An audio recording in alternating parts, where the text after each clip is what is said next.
We are back for another day of the Hoop Scoop Media Top 100 Countdown, and the number 69 team in the country, we have the NC State Wolfpack.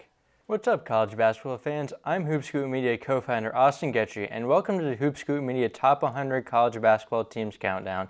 In this series, we'll be counting down our top 100 teams for next season and releasing a video every day until the college basketball season begins. If you enjoy this content, please subscribe to our YouTube channel and give our social medias a follow. Simple things like that help more college basketball fans like you enjoy our content. With that being said, enjoy the rest of the video and 99 other videos in this series. Kevin Keatts had a breakthrough season leading the Wolfpack. After failing to make the tournament since his first year in 2018, he made it back.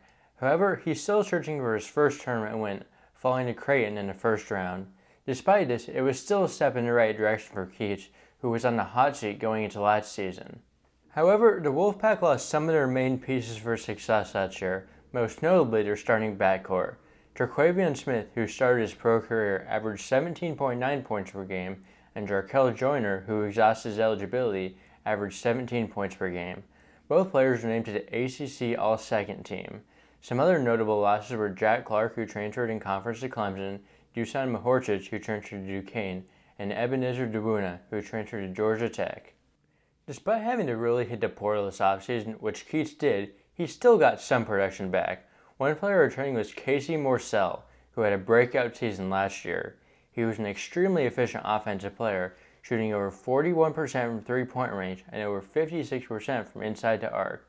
With Smith and Joyner gone, the hope would be for Morsell to become more assertive. Another starter coming back for the Wolfpack is big man DJ Burns. Burns is a very skilled big and is a high usage inside scorer. He's never been a player that has played big minutes per game in his career, but he started to get more minutes in ACC Conference play once Mahorcic was hurt and was very impressive. Most of the Wolfpack's other impact players come from the transfer portal. DJ Horn is coming over from Arizona State, where he wasn't the most efficient player, but was an impactful shooter in general.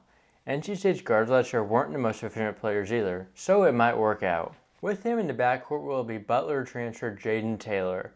Butler struggled, but Taylor proved himself as a high-level scorer, especially down the stretch, averaging 18 points per game in a late-season hot streak. Another big-name Keatts got was Kansas transfer MJ Rice. He didn't get a chance to do much at Kansas, but is a physical specimen and one of the best 2022 recruits. One option NC State has at point guard is Stanford transfer Michael O'Connell. He's not a guy who often looks to score the ball, but is a decent pure pass-first point guard, having an assist rate north of 21%. NC State also has a few options to look for regarding backup forwards. One is Ernest Ross, who was on the team last year. He played sparingly, but is very athletic and a good rim protector, in addition to being a solid rebounder. Another transfer brought in was Ben Middlebrooks from Clemson, who completed the Jack Clark trade. Middlebrooks didn't do anything crazy at Clemson, but is a serviceable backup big option and has a chance to craft out a larger role than he was seeing with the Tigers. The other big man is Missouri transfer Mohamed Diarra, who was a former #1 ranked JUCO prospect in the country.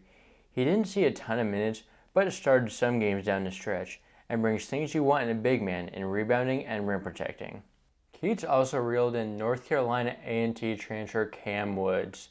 Woods wasn't an efficient scoring option, but is a guy who can get buckets and be a decent passer.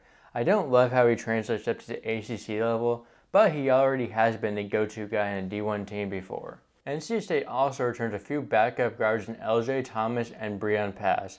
While I don't think either will be major contributors, there's still breakout potential there for either one. Keatts brought in one freshman and borderline top 100 prospect Dennis Parker. He will likely lead the team most in defensive end and is a prospect with lots of upside to unlock in the coming years. Overall, this NC State team is decent.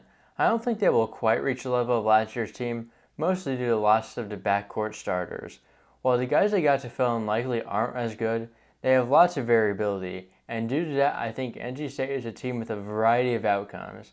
I have them sitting at 9th in the ACC, but they're close to a handful of teams right above them in my rankings, and definitely have the potential to move up. NC State fans, let me know your thoughts in the comments, and where you'd have them ranked. We will be back tomorrow for the number 68 team in the country.